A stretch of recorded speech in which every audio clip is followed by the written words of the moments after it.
Bismillahirrahmanirrahim. Assalamualaikum warahmatullahi wabarakatuh.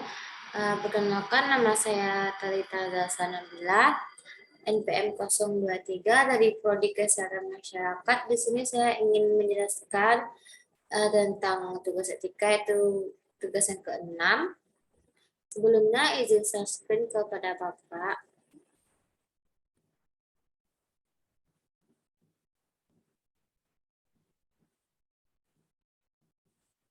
Semoga screen-nya dapat terlihat dengan jelas.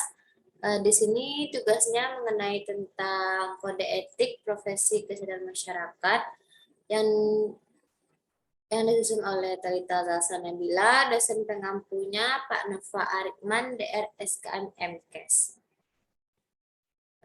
Next, materi yang dibahas yang pertama yaitu pengertian kode etik dan contoh Kesmas. Pengertiannya, pembahasannya ada 3 yang kita ambil. Yang pertama pengertian, kedua kode etik Kesmas wajib dipatuhi oleh siapa dan apa yang dimaksud dengan poin kedua ini. Yang ketiga, contoh dari kode etik dan contoh Kesmas tersebut. Yang pertama kita bahas pengertiannya. Pengertiannya yaitu kode etik kesehatan masyarakat merupakan landasan moral dan pedoman tingkah laku profesional yang dijunjung tinggi, diamalkan dan diamankan oleh setiap anggota profesi kesehatan masyarakat. Yang kedua,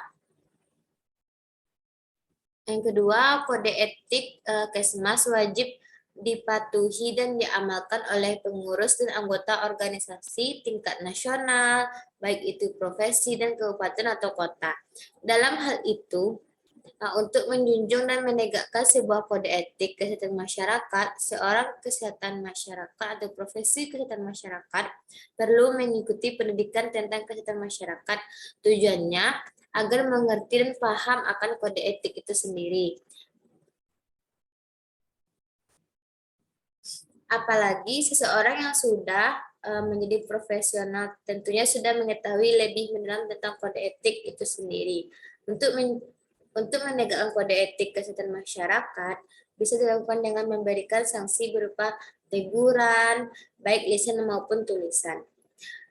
Pembahasan yang terakhir yaitu contoh. Contohnya yaitu saat profesi kesehatan masyarakat melakukan tugasnya tidak membedakan ras, agama, dan lainnya. Dan harus memberikan pelayanan yang sesuai dialami pasien dan meminta persetujuan kepada keluarga pasien terhadap tindakan apapun yang dilakukan. Pada umumnya, pelayanan kesehatan merupakan upaya dengan niat baik untuk memberikan pertolongan, meningkatkan penderitaan dan mengupayakan kesembuhan berdasarkan standar kompetensi dan standar operating prosedur. Pembahasan yang kedua atau materi yang kedua, pembahasannya yaitu kegunaan kode etik bagi Kesmas atau kesehatan masyarakat. Di sini poin-poinnya ada 5 yang saya ambil. Sebenarnya mungkin kegunaan kode etik bagi profesi kesehatan masyarakat ini banyak, cuman saya hanya mengambil 5. Yang pertama itu kode etik dapat meningkatkan kepercayaan publik. Maksudnya di sini meningkatkan terhadap integritas sebuah profesi dan melindungi klien dalam hubungan dan tanggung jawab seseorang kesehatan masyarakat yang profesional kepada klien dan kesejahteraan mereka. Selanjutnya mencakup penegakan dalam kepercayaan dan komunikasi kepada masyarakat. Tanggung jawab seorang kesehatan masyarakat yakni memberikan perhatian penuh terhadap masyarakat dalam rangka meningkatkan kesadaran masyarakat. Misalnya saja mendengarkan dengan seksama apa yang disampaikan klien, apa keluhannya, apa yang dia rasakan. Yang kedua, yaitu kode etik dapat menjadi acuan. Maksudnya di sini yaitu menjadi suatu acuan dan juga panduan bagaimana praktisi kesehatan masyarakat bertindak sehingga tidak melanggar kode etik yang ada sebelumnya, dan meminimalisir pandangan negatif dari masyarakat. Segala kode etik yang dibuat baik untuk kesehatan masyarakat maupun mengatur praktisi kesehatan itu sendiri. Kode etik itu sendiri juga tidak terbatas kepada sumber daya manusia yang ada, namun juga meluas ke sumber daya barang yang sejatinya diperuntukkan untuk meningkatkan kualitas kesehatan masyarakat itu sendiri. Yang ketiga yaitu profesi kesehatan masyarakat akan mendapatkan saksi.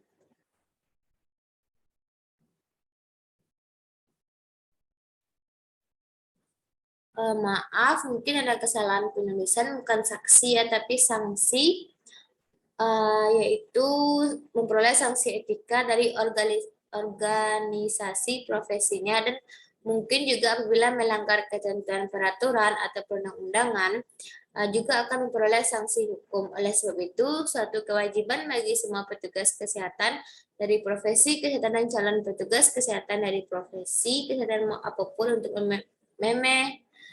memahami etika dan hukum kesehatan.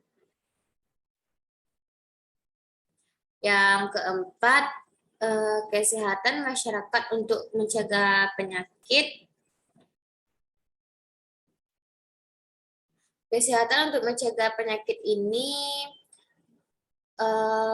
atau mencegah penyakit yang berkepanjangan dalam hidup dan meningkatkan kesehatan melalui upaya bersama masyarakat secara terorganisir untuk sanitasi lingkungan, pemberantasan penyakit, pendidikan kesehatan, pelayanan kesehatan, preventif dan promotif adalah lebih penting daripada kuratif dalam rangka peningkatan status kesehatan masyarakat.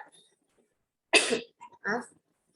Yang terakhir, poin yang terakhir itu sebagai sarana kontrol sosial. Sebagai sarana kontrol sosial bagi masyarakat umum untuk suatu profesi tertentu dan sebagai cara untuk mencegah intervensi dari pihak lain di luar organisasi mengenai hubungan pekerjaan.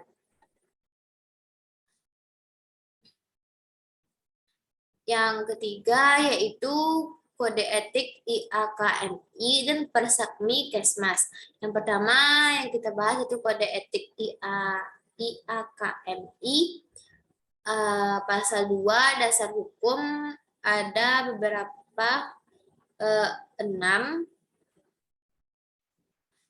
Yang pertama yaitu Undang-Undang Nomor 36 Tahun 2009 tentang Kesehatan, yang terdapat di dalamnya yang menyatakan bahwa setiap orang berkewajiban ikut mewujudkan, mempertahankan, dan meningkatkan derajat kesehatan masyarakat yang setinggi-tingginya. Setiap orang berkewajiban menghormati hak orang lain dalam upaya memperoleh lingkungan yang sehat, baik fisik, biologi, maupun sosial. Selanjutnya, Undang-Undang Nomor 36 Tahun 2012 tentang Tenaga Kesehatan yang terdapat di dalamnya setiap orang yang mengabdikan diri dalam bidang kesehatan serta memiliki pengetahuan atau keterampilan melalui pendidikan di bidang kesehatan yang untuk jenis tertentu memerlukan kewenangan untuk melakukan upaya kesehatan. Yang ketiga, Undang-Undang Nomor 12 Tahun 2012 tentang Pendidikan Tinggi. Isinya yaitu pendidikan tinggi adalah jenjang pendidikan setelah pendidikan menengah yang mencakup program diploma, program sarjana, program magister, program doktor, dan program profesi, serta program spesialis, dan lain sebagainya. Peraturan Pemerintah Nomor 72 Tahun 2012 Sistem Kesehatan Nasional yang terdapat di dalamnya yaitu Peraturan Presiden tentang Sistem Kesehatan Nasional menyatakan bahwa pelayanan kesehatan meliputi peningkatan, pencegahan, pengobatan, dan pemulihan baik pelayanan kesehatan konvensional maupun pelayanan kesehatan tradisional. Yang kelima, Peraturan Menteri Kesehatan Nomor 46 Tahun 2013 Registrasi Tenaga Kesehatan yang membahas isinya di dalam nomor 14 tersebut, nomor 46 tersebut, yaitu registrasi Tenaga kesehatan merupakan kewajiban setiap tenaga kesehatan yang berdasarkan kompetensinya dan kualifikasinya diberikan kewenangan untuk melaksanakan pelayanan kesehatan, untuk bertugas dan bertanggung jawab secara profesional yang dilakukan melalui Majelis Tenaga Kesehatan Indonesia. Keputusan Sidang Kongres Nasional IAKMI 13 tanggal 3 November